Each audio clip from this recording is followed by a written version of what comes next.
The Big Lebowski.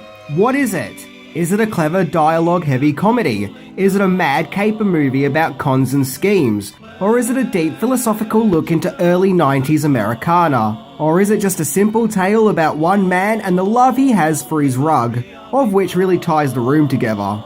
Released in 1998 and set in 1991, The Big Lebowski tells the story of the Dude, played by Jeff Bridges, who after a case of mistaken identity, sets out on a quest to find a new rug after some thugs pee on his current one, where he gets tangled into a crazy adventure of lies, deceits, kidnappings, ransom money, and all manner of wacky shenanigans, with all kinds of crazy and memorable characters, including the Dude's slightly psychotic friend Walter, played by John Goodman, and Donnie, played by Steve Buscemi, whose job is to always get told to shut up by Walter.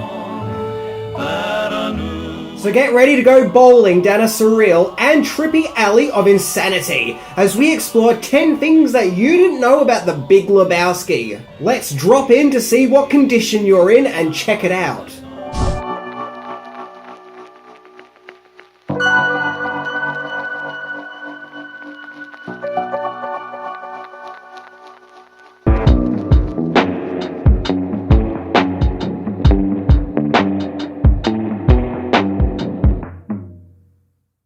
Where's the money, Lebowski? You want that money, Lebowski? It's down there somewhere. Let me take another look. Don't. Number 10. Inspiration for The Big Lebowski. The Big Lebowski was written, produced and edited by the Coen brothers, Joel Coen and Ethan Coen. And although the plot to some may seem a little confusing and hard to follow, that's okay. It's kind of meant to be like that. According to the Coens, the movie's story wasn't the main focus point of the movie, but rather the sharp-witted dialogue and bizarre characters and scenarios. It's basically more about the journey than telling a story.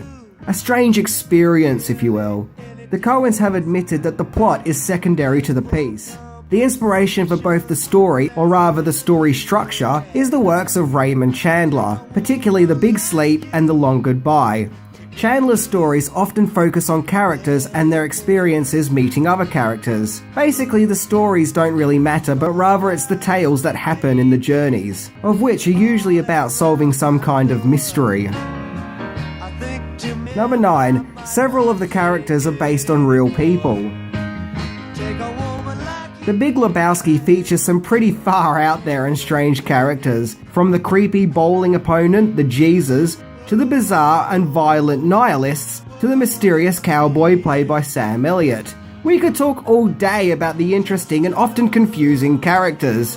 However, as insane as the characters are in The Big Lebowski, most of the characters seen in the movie are based on real-life people the Coens have encountered in Hollywood.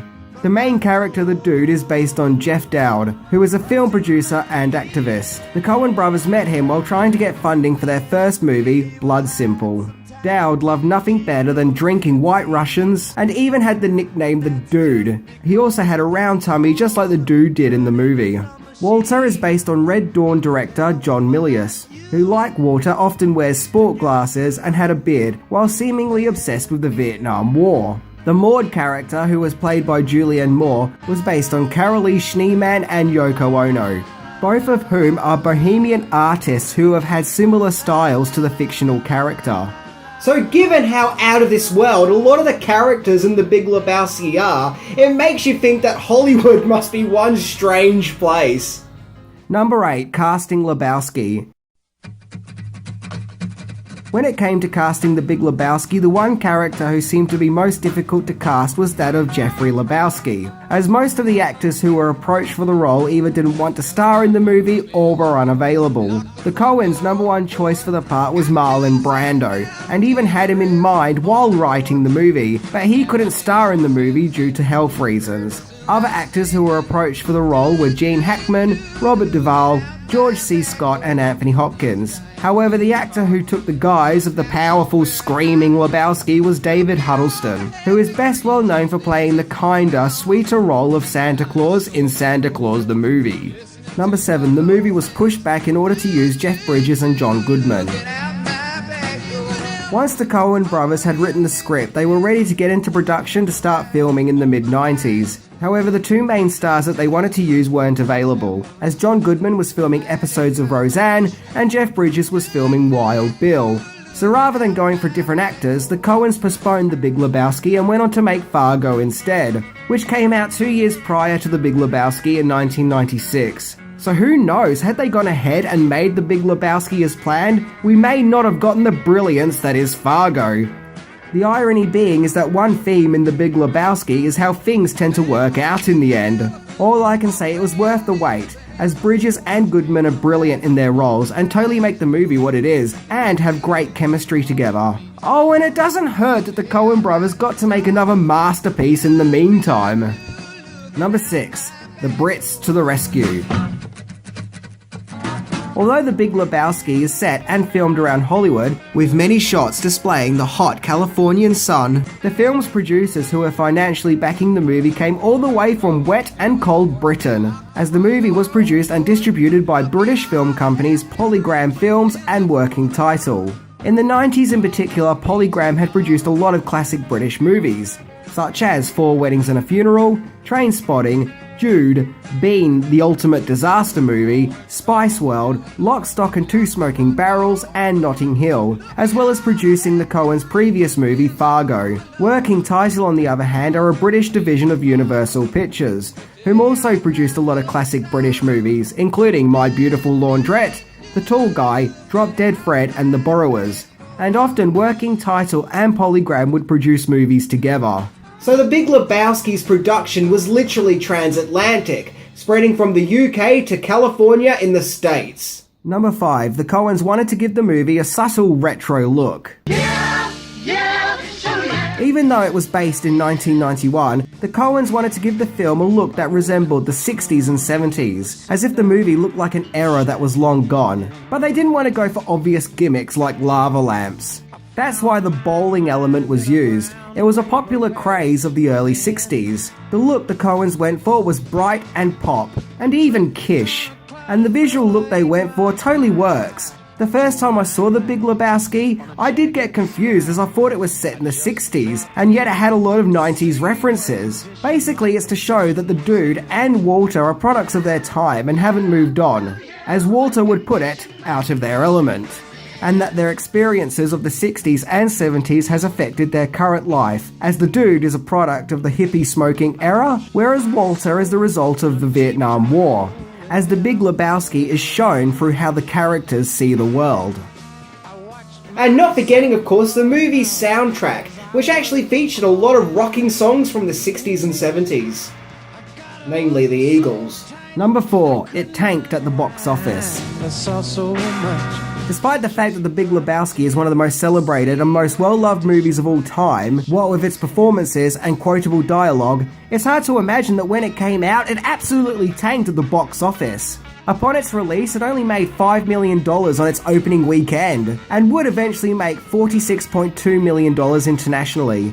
So it did recoup its $15 million budget, but it still wasn't a success either. But I think that, like The Shining, The Big Lebowski can only be fully understood and appreciated after multiple viewings. It's not theatrically designed to be a box office moneymaker, as it's a movie that leaves you thinking and questioning after watching. It's an experience that people have, as time has gone by, fallen in love with.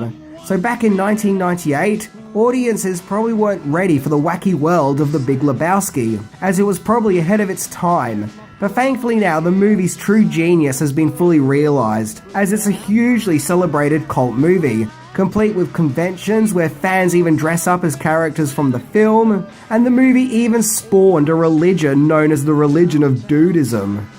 Number 3. The Lebowski Mansion has been seen in other movies.